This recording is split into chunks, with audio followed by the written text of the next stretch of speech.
El Ministerio Internacional Nueva Vida en Cristo presenta Momentos de Reflexión, un mensaje para su vida diaria, con el pastor Misael Ocampo Rivera. Bienvenidos. Hola amigos, cordialísimo saludo, bienvenidos a la reflexión en el día de hoy. Pasamos al capítulo 3 de Primera de Juan y quiero preguntarles en este día, ¿qué tal les ha parecido las reflexiones y la forma como el Padre Juan está dirigiéndose a sus hijos espirituales en su tiempo y a nosotros en el tiempo presente? Las observaciones, las recomendaciones, las exhortaciones y las enseñanzas que nos está dando. Ahora pasamos al capítulo 3 y va a hablar acerca de los hijos de Dios. Interesante, completamente interesante como en los capítulos anteriores. Mirad cuál amor nos ha dado el Padre para que seamos llamados hijos de Dios. Por esto el mundo no nos conoce porque no le conoció a Él. Amados, ahora somos hijos de Dios y aún no se ha manifestado en lo que hemos de ser, pero sabemos que cuando Él se manifieste seremos semejantes a Él porque le veremos tal como Él es. Y todo aquel que tiene esta esperanza en Él se purifica a sí mismo, así como Él es puro. Todo aquel que comete pecado infringe también la ley, pues el pecado es infracción de la ley. Y sabéis que Él apareció para quitar nuestros pecados y no hay pecado en Él. Todo aquel que permanece en Él no peca, y todo aquel que peca no le ha visto ni le ha conocido. Hijitos, nadie os engañe. El que hace justicia es justo como Él es justo. Bueno, empieza diciendo, ¿cuál amor nos ha dado el Padre? Con esta explosión de asombro, Juan presenta la tercera característica de la esperanza del creyente. La esperanza del creyente es fortalecida por el hecho de que el amor de Dios inició su salvación.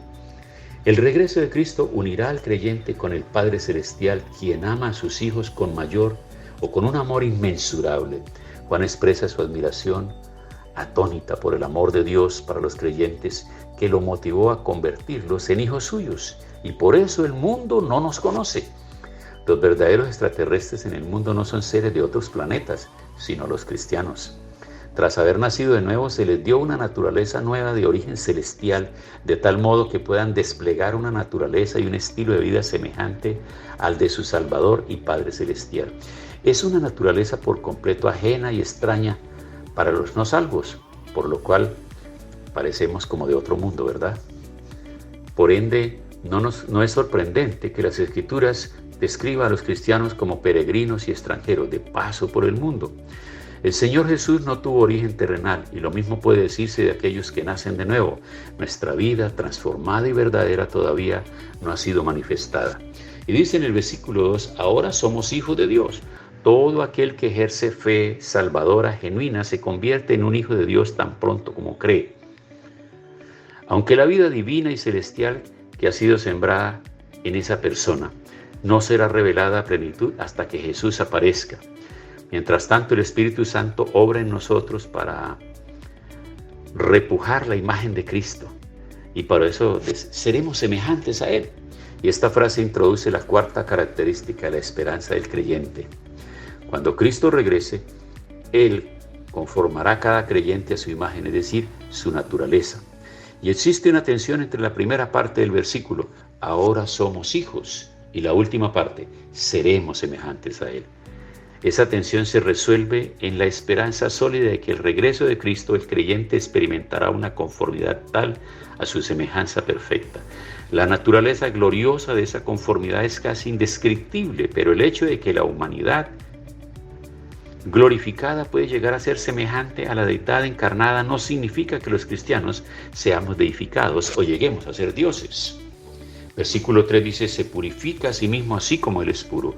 Este es el versículo clave de todo el pasaje, desde el versículo del capítulo 2:28 hasta el 3:3, e introduce la quinta característica de la esperanza del creyente.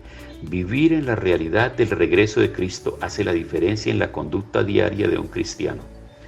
Es que nosotros, los cristianos, los seguidores de Cristo, los hijos de Dios, los que ingresamos al reino de Dios, los que pertenecemos a la familia de Dios, aquellos que Él llama hijos de Dios, no es solamente para que tengamos bendiciones aquí en la tierra, para que usted vaya delante de Él para pedirle todas las bendiciones, un trabajo, la salud, un vehículo, una casa, le permita un viaje, para que le permita terminar una carrera. Sí, todo eso es, pero recordemos que todo eso lo logran los demás también, sin oraciones, un trabajo y todo lo demás de ir alrededor del mundo. ¿Cuántas personas ni siquiera creen en Dios? Es más, se declaran a sí mismos ateos y tienen muchas cosas que aún los cristianos no logran tener.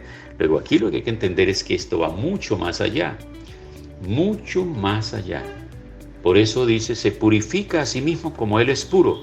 Este es el versículo clave de todo el pasaje e introduce la quinta característica de la esperanza del creyente: vivir en la realidad del regreso de Cristo. En vista de que los creyentes serían un día semejantes a Él, en ellos debe crecer cada vez más el deseo de ser semejante a Él en el presente. Y esa fue la pasión de Pablo, como quedó expresada en Filipenses capítulo 13, versículos 12 al 14. Esto demanda la purificación constante del pecado, que en gran parte es nuestra responsabilidad personal. Del verso 4 hasta el 24, el objetivo primordial de esta sección es combatir a los falsos maestros que corrompían los fundamentos de la fe. Y estos versículos amplían, refieren y recalcan todavía más la prueba moral que Juan ha presentado. Por eso nosotros debemos tener en cuenta esto, cómo lo está advirtiendo y qué nos está llamando a nosotros a permanecer en Él. Porque el que permanece en Él no peca. Pero ojo, si llegamos a cometer pecados, abogados tenemos para con el Padre, a Jesucristo el justo. Por eso es necesario que tengamos en cuenta esto. No somos dioses, no somos divinos, no tenemos una divinidad. Seguimos siendo tan humanos como todos los demás, propensos. Seguimos teniendo pasiones, emociones, sentimientos y deseos. Pero el valor de todo esto está aquí en la unción del Espíritu Santo en nuestras vidas, que nos da fuerza para poder sostenernos. Pero si aún llegando a pasar esos límites, llegásemos a caer en el pecado, recordemos que no debemos quedarnos ahí. Hay gente que ha pecado y se ha quedado ahí. Pero hay otros que han pecado y se han levantado, han pedido perdón, han tenido el valor de restaurarse, y sus comunidades y sus familias y sus amigos y todos que reconocen la caída que ha tenido, le dan la oportunidad, lo perdonan y él vuelve y se restablece y tiene valor. Porque estamos luchando, amigos. Nuestros pies todavía están sobre el barro. Nosotros podríamos resbalar en cualquier momento, en cualquier ocasión, en cualquier circunstancia. Pero no se trata de no caer, se trata de no quedarnos caídos y postrados, sino de levantarnos en el poder de Dios. Porque una cosa es pecar, una cosa es caer, pero otra cosa es quedarse practicando el pecado, que significa que ha sido tomado por las fuerzas del enemigo y ha caído prisionero y ha quedado en sus garras. Por eso la necesidad de orar y de ayudar y exhortar a todos aquellos que, habiendo una vez vivido el mensaje, habiendo gustado la salvación en sus vidas, habiendo sido inclusive promotores de estos mensajes restauradores, hoy sus vidas dejan mucho que desear porque están allá postrados. No los señalamos, no los criticamos, no los avergonzamos, no los condenamos.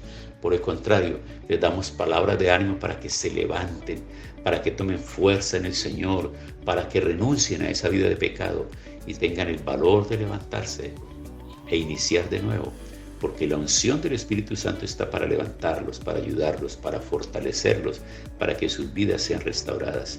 Entonces hoy nosotros enfatizamos en esta restauración, en este poder, porque somos hijos de Dios. Nosotros tenemos que ayudarnos unos a otros.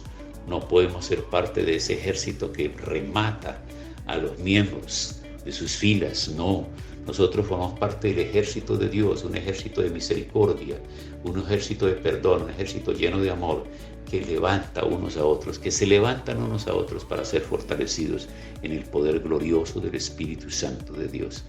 ¿Qué tal si hoy recordamos a algunas de esas personas que otro tiempo fueron ejemplo para nosotros, que inclusive nos hablaron del Evangelio, fueron nuestros líderes? Recordemos que por allá Pablo en alguna parte dice: recordemos la conducta de vuestros pastores, de aquellos que en otro tiempo os presentaron el mensaje. Considerad vuestra conducta e imitad su fe. Hoy nosotros vamos a ayudar y vamos a orar por aquellas personas que en momentos de debilidad cayeron y aún están postrados en su vida, ya dando un mal testimonio, siendo un antitestimonio contra el reino de Dios. Tomemos tiempo, puede ser un amigo, un hermano, un familiar, el esposo, la esposa, un hijo, el que sea. Vamos a tomar un momento para orar por ellos. Oremos. Señor, hoy nos acercamos delante de ti para darte gracias y pedirte perdón por todos nuestros pecados e interceder por nuestros hermanos que en este momento están bajo el flagelo del pecado, que han sido engañados por el enemigo y se han quedado ahí. Oramos para que tomen fuerzas nuevas, ánimo nuevo, se levanten, tengan el poder para levantarse y renunciar al vicio, al pecado, a la inmoralidad, a todo aquello con lo cual fueron coyuntas que el enemigo utilizó para atarlos y tenerlos allá. En el nombre de Jesús oramos por la restauración de cada uno de ellos, por la liberación de su mente y de sus almas, para que vuelvan a la comunión íntima contigo y a formar parte del pueblo tuyo, activo, dispuesto cada día para seguir adelante esperando tu regreso. Oramos en el nombre de Jesús. Amén.